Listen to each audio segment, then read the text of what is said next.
Hello all, welcome to money pulse. Without further delay let's get started. Hello అండి, మేము health insurance company నుంచి call చేస్తున్నాం.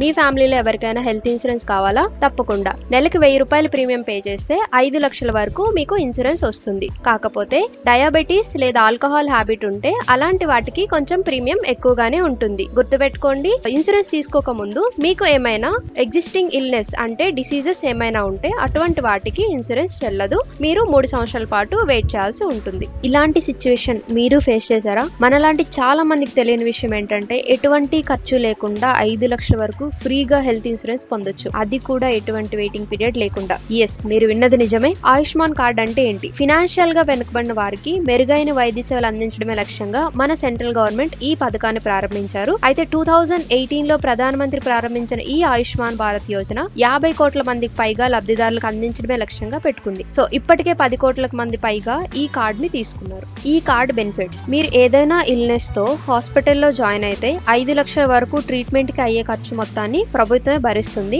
దీనితో పాటు pre hospitalisation and post hospitalisation అంటే మీరు హాస్పిటల్లో జాయిన్ అయిన 3 రోజుల ముందు, డిశ్చార్జ్ చేసిన తర్వాత 15 రోజుల వరకు కూడా ట్రీట్మెంట్ కి అయ్యే ఖర్చు మొత్తాన్ని ప్రభుత్వమే భరిస్తుంది. సో దీని కింద సెకండరీ అండ్ టెర్షియరీ ఆరోగ్య ట్రీట్మెంట్ కూడా అందజేస్తారు. అంటే మీకు ఏమైనా బాడీ టెస్టులు చేయడం గానీ, మెడిసిన్స్ ఇవ్వడం గానీ ఇవన్నీ కూడా కవర్ అవుతుంది. బట్ ప్రైమరీ అంటే సాధారణ జలుబు, జ్వరం, డాక్టర్ కన్సల్టేషన్ ఇలాంటివి మాత్రం కవర్ అవ్వవు. మీరు నార్మల్ గా ప్రైవేట్ హెల్త్ ఇన్సూరెన్స్ తీసుకుంటే అందులో ఒక కండిషన్ ఉంటుంది. సో ఏదైనా మీరు ప్రీ ఎగ్జిస్టింగ్ ఇల్నెస్ అంటాం. సో అంటే మీకు ముందుగా ఉన్న ఇల్నెస్ తో హాస్పిటల్లో జాయిన్ అయితే మీకు దానికి హెల్త్ ఇన్సూరెన్స్ ఇవ్వరు అనమాట. సో అలాంటి కండిషన్స్ ఉంటాయి. బట్ ఈ స్కీమ్ లో మాత్రం అలాంటి కండిషన్స్ ఏమీ లేవు. మీరు ఎటువంటి డిసీజ్ తో అయినా కూడా ట్రీట్మెంట్ తీసుకోవచ్చు. ఒకవేళ మీ ఫ్యామిలీలో 5 మెంబర్స్ ఉంటే అందరికీ కలిపి 5 lakhs వరకు హెల్త్ ఇన్సూరెన్స్ తీసుకోవచ్చు, లేదా ఇండివిజువల్ గా కూడా 5 lakhs తీసుకోవచ్చు. అయితే ఈ స్కీమ్ కి మనం ఎలిజిబుల్ కాదని ఎలా చెక్ చేసుకోవాలి? ఈ కార్డ్ ఎలిజిబుల్ అవ్వడానికి కొన్ని కండిషన్స్ ఉంటాయి.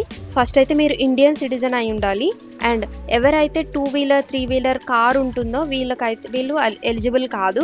గవర్నమెంట్ జాబ్ హోల్డర్స్, ఎవరైనా గవర్నమెంట్ రన్ ప్రాపర్టీస్ ఎంటర్ప్రైజెస్ లో వర్క్ చేస్తుంటే వీళ్ళు కూడా ఎలిజిబుల్ కాదండి.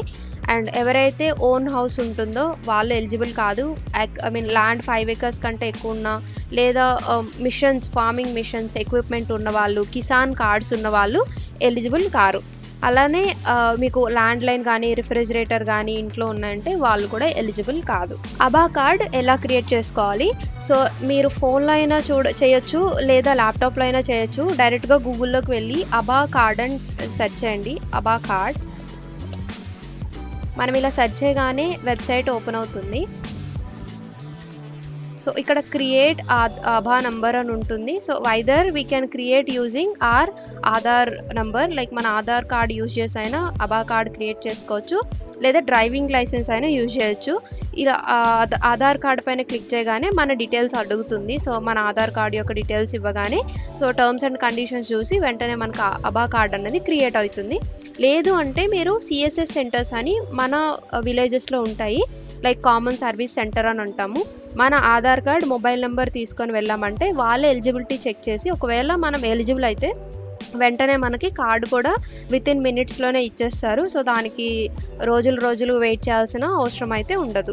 ఈ అబా కార్డు మన చుట్టుపక్కల ఏరియాస్లో ఏ హాస్పిటల్ ఎలిజిబుల్ ఉన్నాయి, so particular hospital, private hospital అయినా, పబ్లిక్ సెక్టర్ హాస్పిటల్ అయినా ఎలిజిబుల్ ఉందా లేదా, ఈ కార్డుకి ఎలిజిబుల్ ఉందా లేదా అని ఎలా చెక్ చేసుకుంటామంటే మీ కింద ఈ వెబ్సైట్ లింక్ ప్రొవైడ్ చేస్తాను.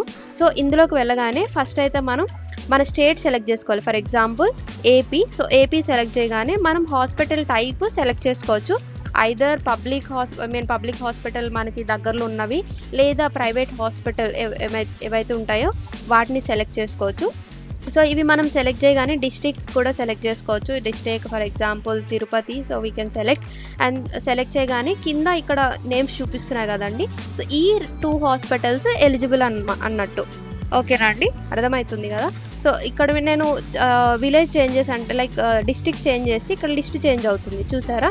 సో ఇక్కడ వచ్చిన నేమ్స్ ఏవైతే ఉన్నాయో ఈ హాస్పిటల్లో ఈ అబా కార్డ్ అనేది ఎలిజిబిలిటీ ఉంటుంది. అంటే మనం ఈ అబా కార్డ్ యూజ్ చేసి ట్రీట్మెంట్ అన్నది పొందొచ్చు. మీకు ఏమైనా డౌట్స్ ఉంటే కామెంట్ సెక్షన్లో కామెంట్ చేయండి, ఖచ్చితంగా నేను ఆన్సర్ చేయడానికి ట్రై చేస్తాను. అండ్ ఒకవేళ మీరు ఈ కార్డ్కి ఎలిజిబుల్ కాకపోయినా ఈ ఇన్ఫర్మేషన్ని లైట్గా తీసుకోకండి, వీలైనంత వరకు షేర్ చేయడానికి ట్రై చేయండి. ఎక్కడో ఒక చోట ఎవరికో ఒకరికి ఖచ్చితంగా హెల్ప్ అవుతుంది. Thank you so much. జై హింద్.